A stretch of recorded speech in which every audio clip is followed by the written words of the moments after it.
Hi, I'm Anthony NEWBOLD. Welcome to A Closer Look. My guest this week is the Minister responsible for the Public Service and National Insurance, the Honorable Brensil Rolle. Minister, welcome to the show. Thank you for having me, and I'm excited to be here. That is good, because we have some exciting questions to ask you, like the charge has been that you laid off 10,000 people from the public service. What's the story? Well, this is a real story. The story is that we did not lay off 10,000 persons in the public service. I'm sure you're aware that just before the elections, the former government engaged in several programs where they bulk up the public service. The majority of those programs were involved persons who were given contracts. These contracts varied from 3 months to 6 months. So here you are in this environment, and individuals were given contracts from January for 6 months to June. Others were given 3 months contract, March, April, May, and June. 3 or 4 months contract. What we found was that when we came to office, there were scores of individuals with these contracts. Those contracts expired. The programs that were initiated by the former government came to an end, and in many instances, we did not renew those contracts. What we kept, though, was the programs that were acceptable and that were consistent. For example, we kept everyone in their 52-week program that they were running at the time. We did not discontinue the program the way they did when they came to office in May of 2012. By June of 2012, scores of individuals were sent home and were put on the unemployment list. Our position was very clear.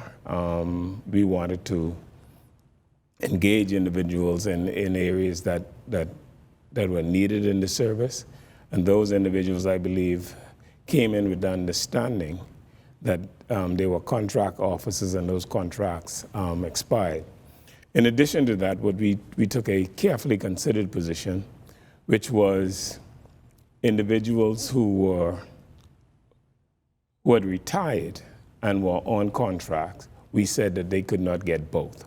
And that's the most both meaning? Both meaning a salary and pension.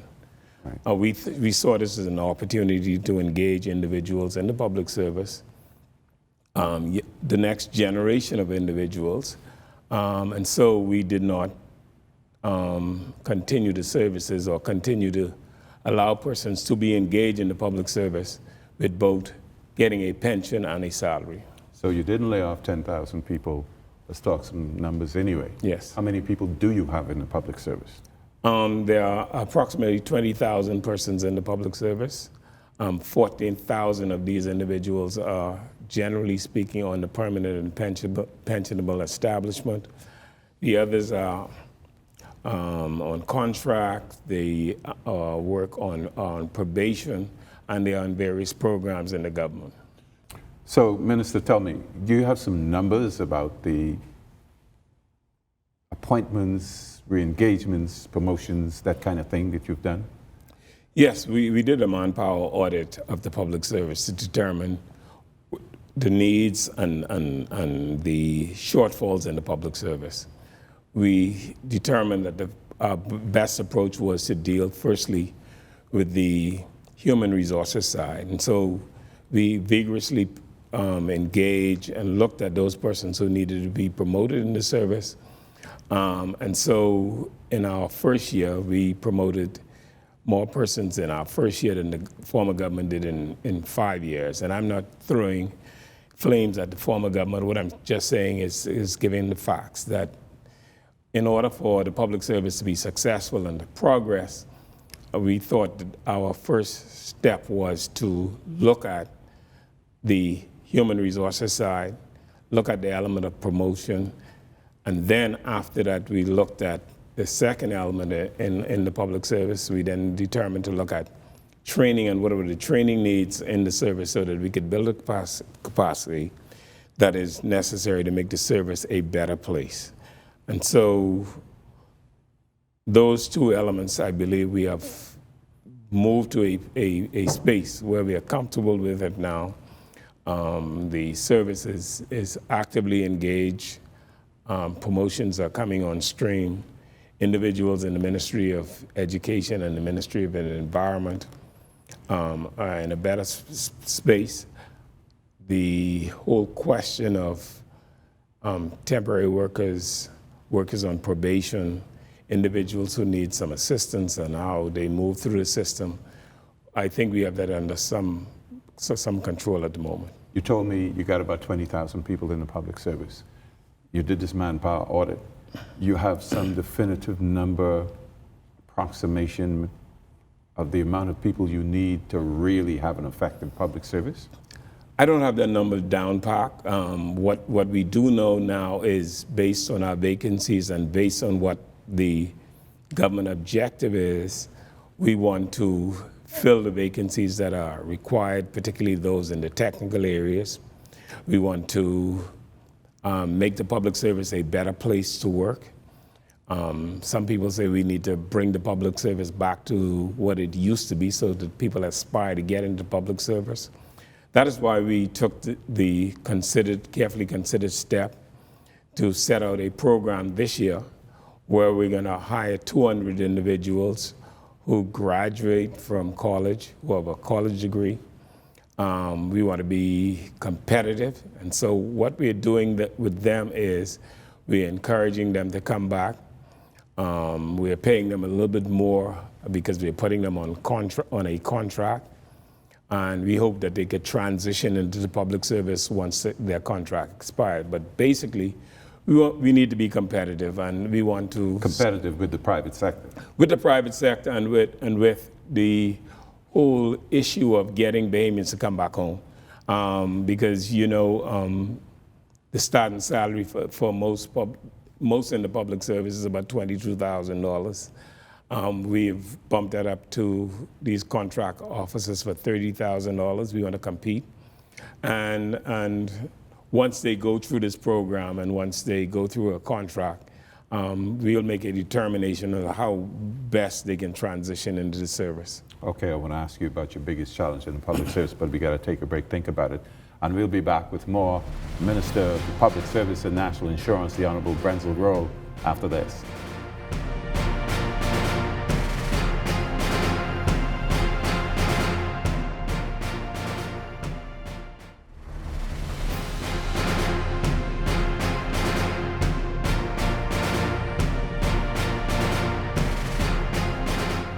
Welcome back to the show. I'm Anthony NEWBOLD, speaking with the Minister responsible for the public service, the Honorable Brensil Rolle.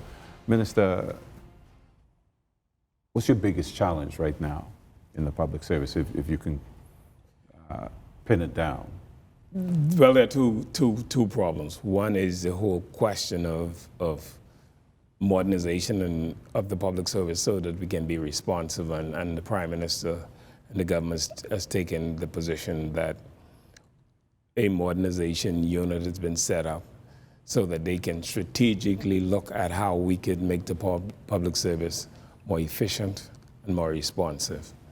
Secondly, the whole question of how do you attract the next generation into the public service and how do you make it better? These are the individuals who are nimble, they are quick, they engage in many activities and studies that would make the public service better.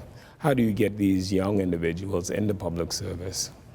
Considering the public service is built on a seniority-based system. So if I'm there, you're a young person, you just can't get in the system, how you can't pass You have to get in the line. Yes. And so we're trying to navigate those two issues to make sure we can be responsive and we could give these young persons another opportunity to come in and to share their skills. And if we don't do that, we will have some of the problems we're having now. I just mentioned to my colleague at the Ministry of Health, one of the challenges he's got is nurses, for example. Right. They're called from Canada and the US and the Cayman, and they're offering them an attractive package so that they could come. We are we must be, and we are responding in kind to individuals in this field. And so in order for us to be competitive, in order for us to deliver the service, we've got to move with the times. And so what you will hear over the next few months is how do we engage individuals, taking into account their promotion, how do we re-engineer the public service so that seniority, although it's important and although it's possible, how could that not be The overriding factor in how you move through the system. Move through the system, yes. Let me ask you, is there a training regimen for the public service, or you just say as needed? Or is there this is training for the public service generally?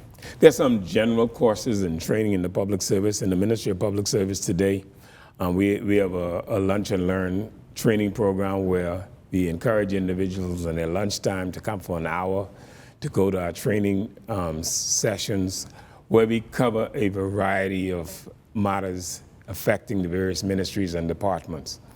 Other agencies have their own training. What we propose to do this year is a major comprehensive administrative training regimen that's going to take place beginning, I believe, in September. My permanent secretary is working on that right now.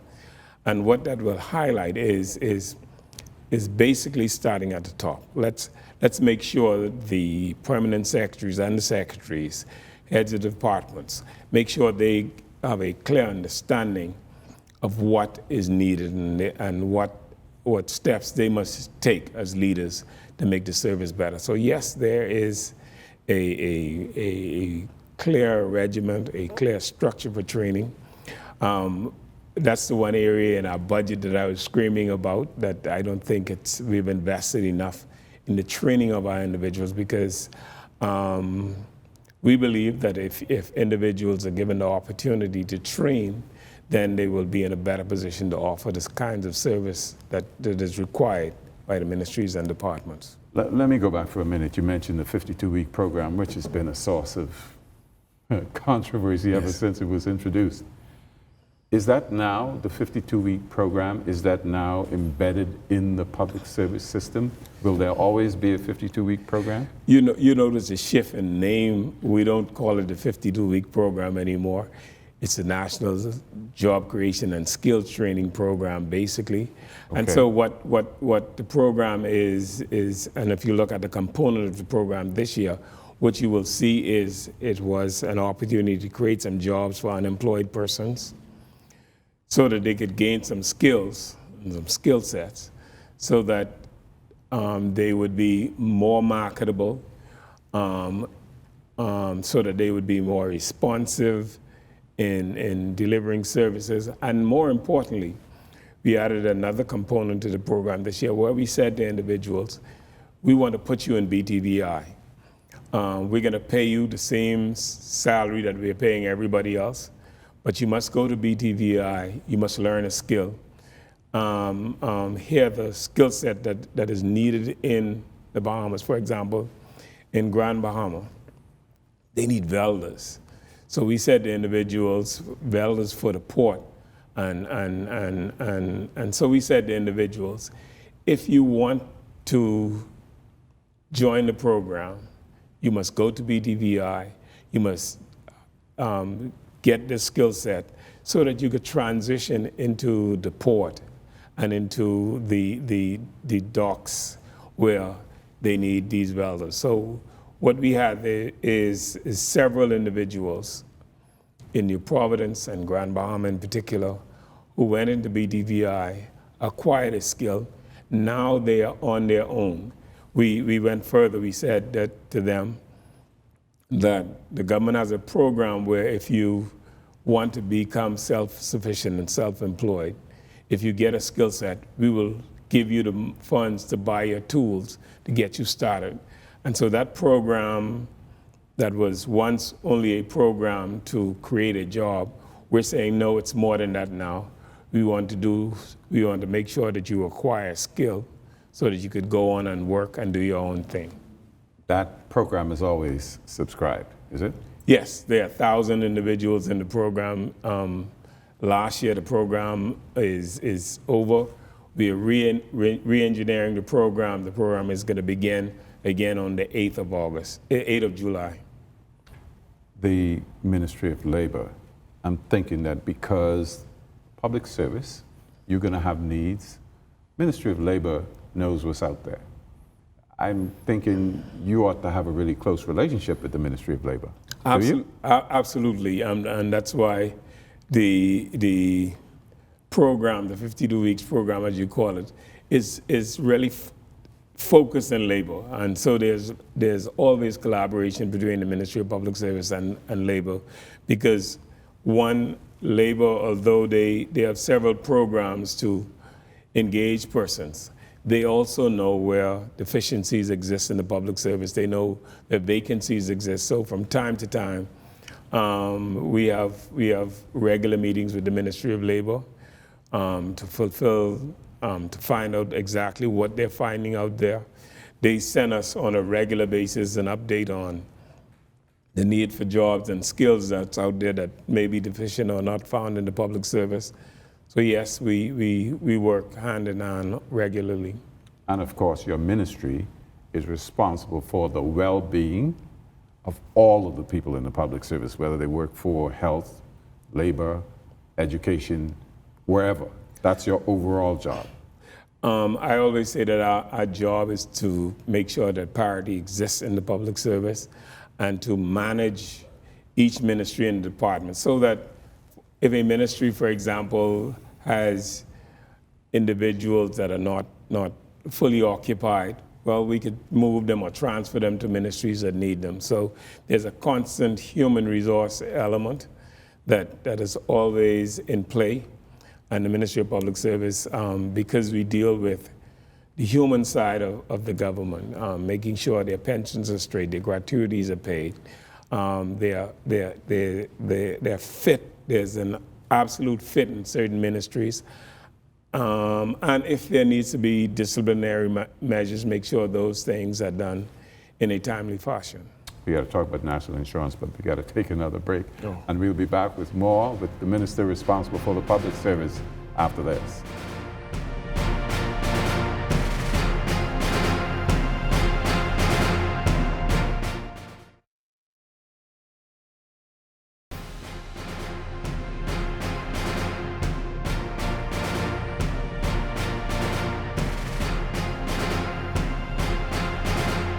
Welcome back to the show. I'm Anthony NEWBOLD, speaking with the Minister responsible for the public service and national insurance, the Honorable Brensil Rolle, Minister, National Insurance.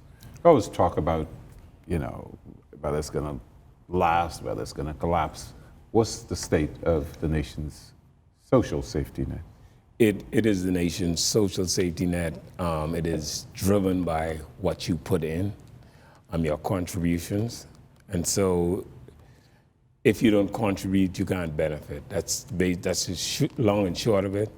The actuarial report suggests that there ought to be a rate increase at national insurance. They've been talking about that for a while, haven't they? We've been talking about that for a while. We're just trying to find out specifically what really needs to go into that. We have taken the position that we want to make sure that our contributions are collected.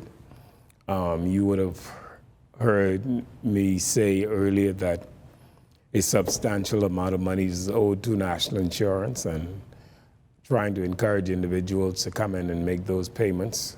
These are big companies, these are individuals? The number I gave was referring to big companies. $17 million owed to the board. And what is critical about that is the fact that many of the individuals who work for these companies have contributed to the companies, yes, but their payments have not been received by national insurance. And at the end of the day, there's an expectation that their reasonable expectation that their benefit is secured. You're going to prosecute these people? Absolutely. We have some individuals before the court as you speak. It is not our desire to prosecute anyone. we'd wish that these individuals would come into national insurance and make their payments. What is even more regrettable is the fact that some individuals have come to national insurance, they've signed an agreement to pay national insurance, and they've balked on that.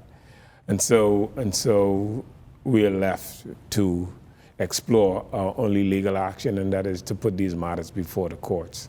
Tell me about this $14 million system that we've all heard about down there. How's it working now? Is it working? It's doing much better. What the major problem, I believe, was, and as government sometimes we do this, former government determined that they wanted to show off just before an election that things were going well. They had a system. The system was not ready to go live, but they sent it live anyway. Result of that was, and National Insurance have a name for it, basically, if I say to you, the system was just spinning. So if they were writing, for example, trying to put in your contribution, the system was just spinning. There was not much results, and it created some chaos at NIB. The government took the position that we needed to address this problem, and so we seconded the person who we believe was the best person in the public service to do the job. Ms. Cawley was sent over to NIB. She was given some specific instructions by the Prime Minister. The system is more responsive now. We're getting better results, and we hope to, within the next few months, have the system operational, or alternatively, if the system cannot perform at the capacity and do exactly what we would wish it fit to do, we'll look at other options. But we are satisfied to date that we are much better off now than we were a few months ago. You also had some union problems down there. You got that in hand? We're talking with the union. We've been we've made several offers to the union. We believe they're a very reasonable offers. We have had some movement. Generally speaking, the union negotiators that we have hired are working hand in hand. We believe at the end of the day, though, that we have made a reasonable offer, more than reasonable offer to the union. It is certainly much better than any offer that's on the table by any other agency in the government. And we are urging them to sit back, to come to this agreement, to assist us in making NIB the best place to work in the Commonwealth of the Bahamas. National Insurance also invests a lot of money in infrastructure at the urging direction Yes. of the government. Yes. The board is comfortable that money is well spent, that it's being used properly and effectively? Well, there's been some cries on the board about, government investing funds the way it has. Governments in the past have used national insurance, like you say, to create the kind of infrastructure because they have the funds available to them to do just that. This board is made a carefully considered position that they're going to more closely examine what the government wants to do and look at its investment arm to see whether we are making the kinds of progress and the kinds of prudent investment that's necessary. And it is primarily because of the fund level of NIB. We're going to be careful that we don't go overboard and not have the ability to pay our claims and to offer the kinds of services that are necessary to keep our social security structure in place. You have carriage of the National Prescription Drug Plan as well?